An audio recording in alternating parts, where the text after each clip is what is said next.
Assalamualaikum warahmatullahi wabarakatuh. Perkenalkan, nama saya Muhammad Nugraha, mahasiswa Administrasi Publik Universitas Muhammadiyah Bandung.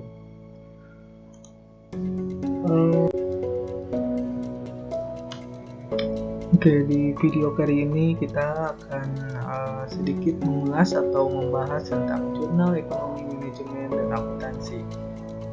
Jurnal tersebut berjudul Pengaruh Sistem Pengendalian Internal dan Audit Internal terhadap Pelaksanaan Corporate Governance dengan penulis Opan Arifudin, Juhadi, dan Yayan Sofian.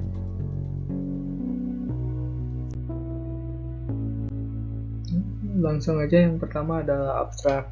Jadi di abstrak ini yang saya ambil adalah penelitian ini bertujuan untuk mengetahui pengaruh pengendalian internal dan audit internal terhadap corporate governance, baik secara langsung maupun tidak langsung pada BUMN dan BUMD khususnya di Kota Bandung.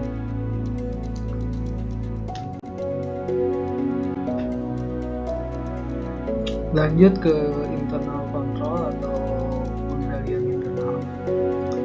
Pengertian atau definisi dari internal control yaitu menurut Mulyadi, pengendalian internal adalah sistem pengendalian internal meliputi struktur organisasi, metode, serta ukuran-ukuran yang dikoordinasikan untuk menjaga kekayaan organisasi. Dan pengertian ini menekankan pada tujuan dasar dalam setiap bisnis mencakup kinerja, profitabilitas, dan pengalaman sumber daya yang menyangkut kehandalan laporan organisasi. Lanjut ke tujuan internal kontrol. Pengendalian internal diterapkan untuk mencapai tujuan dan meminimalkan hal-hal yang mungkin terjadi di luar rencana.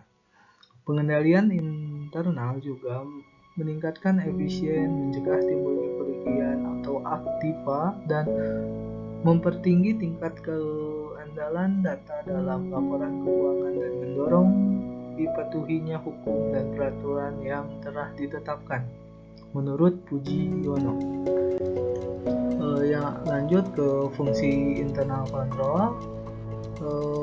Fungsi dari internal control yaitu mencegah dan menghindari terjadinya kesalahan, kecurangan, pencurian, dan penyelewengan. Hal ini sebagai upaya agar tidak akan terjadinya berbagai penyelewengan sebagai akibat dari penyalahgunaan kewenangan yang dilakukan oleh pemilik kekuasaan.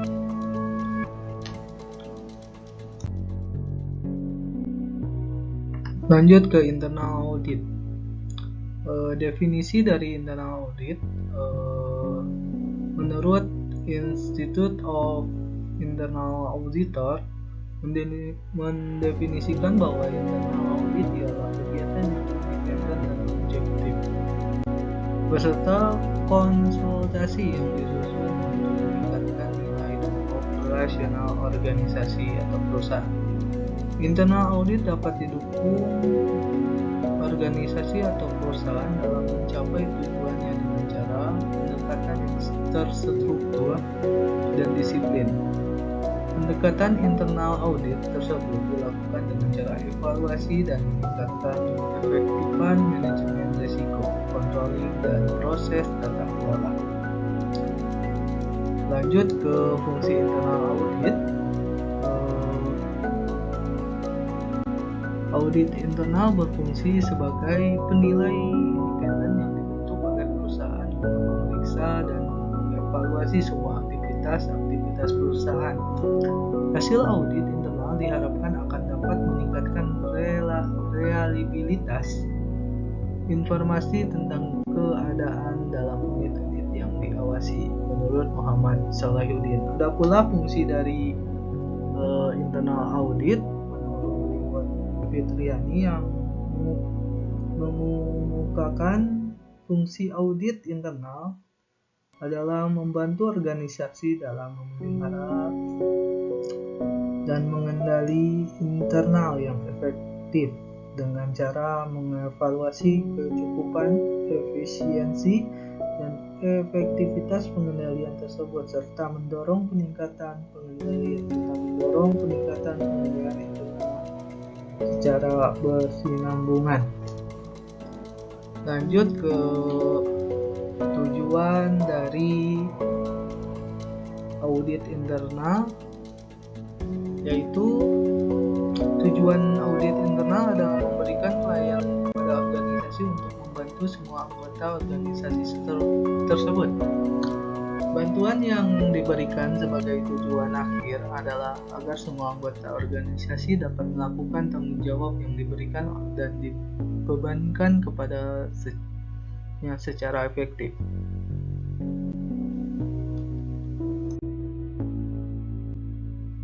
Lanjut ke populasi sampel yang diambil di dalam jurnal ini.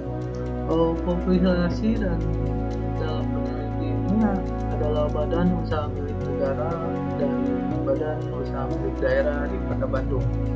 Untuk menentukan ukuran populasi sampel dalam penelitian ini mengacu pada pernyataan ahli Kunto bahwa untuk menentukan anggota sampel apabila subjek kurang dari 100 lebih, baik diambil seluruhnya. Penelitian dilakukan secara survei terhadap BUMN dan BUMD di Kota Bandung.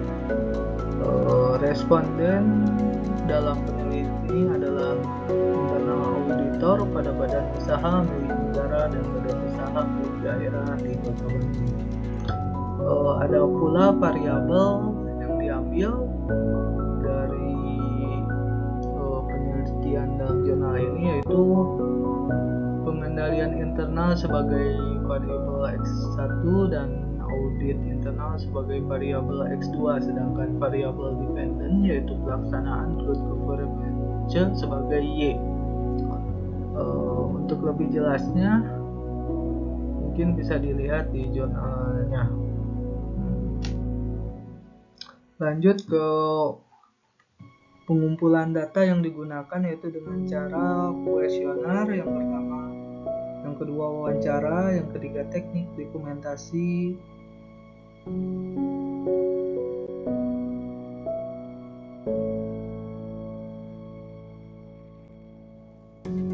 lanjut ke analisis dan hasil pembahasan.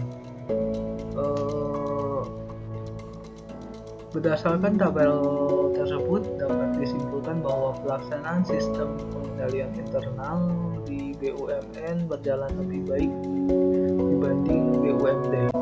Dengan nilai rata-rata tertinggi di perusahaan BUMN terdapat pada dimensi lingkungan pengendalian dan dimensi monitoring sebesar 3,92, dan nilai rata-rata terendah dapat pada dimensi informasi dan komunikasi sebesar 3,21. Untuk dimensi yang memperoleh nilai rata-rata tertinggi di perusahaan BUMN terdapat pada dimensi monitoring sebesar 3,26, dan rata-rata terendah terdapat pada dimensi penaksiran resiko sebesar 2,46. Lanjut ke tabel 5, tanggapan responden mengenai variabel audit internal.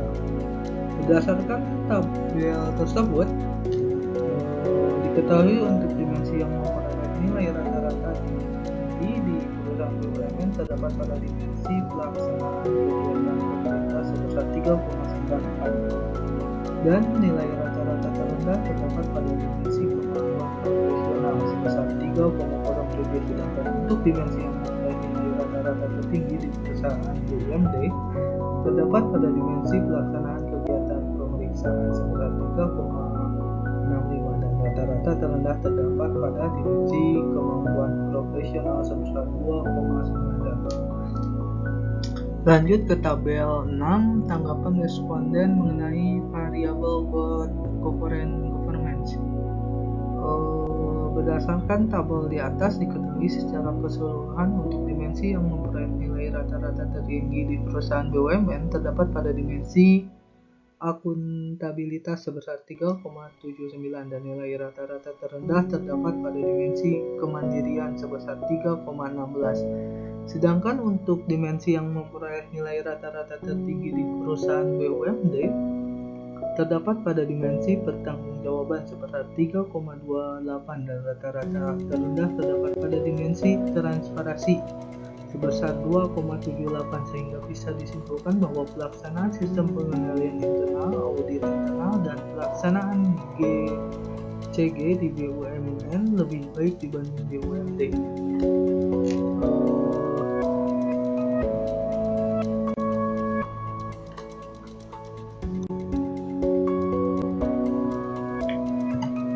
Langsung kepada hasil dari kesimpulan jurnal tersebut. Berdasarkan hasil pengelolaan data dan pembahasan yang telah dilakukan, maka dapat ditarik kesimpulan sesuai identifikasi masalah yang dicari sebagai berikut. Sistem pengendalian internal dan audit internal berpengaruh terhadap pelaksanaan corporate governance secara bersama-sama di badan usaha milik negara BUMN dan badan usaha milik daerah BUMD sebesar 80,6%. Hal ini berarti bila sistem pengendalian internal ditunjang dengan fungsi audit internal yang memadai, maka akan berpengaruh terhadap peningkatan corporate governance lebih besar dibanding pengaruh secara individual. Kesimpulan yang kedua adalah sistem pengendalian internal berpengaruh terhadap pelaksanaan corporate governance secara berpisah di badan usaha milik negara BUMN dan badan usaha milik daerah sebesar 61,4%. Hal ini berarti dengan ditingkatkannya pelaksanaan sistem pengendalian internal di lingkungan BUMN dan BUMD, diharapkan pelaksanaan corporate governance pun akan meningkat.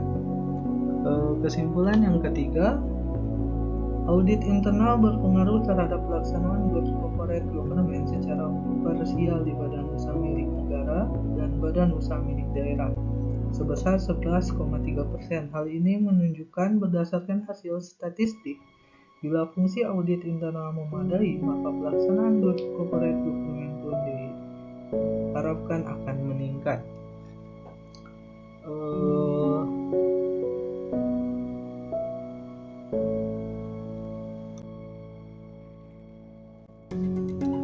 Oke, dari hasil jurnal tersebut yang dapat saya simpulkan adalah jika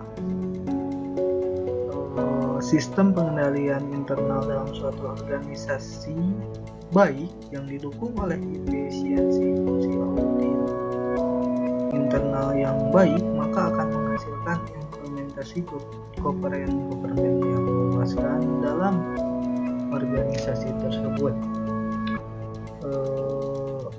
Demikian beberapa hal yang bisa saya sampaikan pada kesempatan ini. Saya mohon maaf yang sebesar-besarnya apabila ada tutur kata maupun tindakan yang kurang berkenan bagi Bapak Ibu sekalian. Dengan ini presentasi hari ini saya tutup. Terima kasih atas kehadirannya. Wassalamualaikum warahmatullahi wabarakatuh.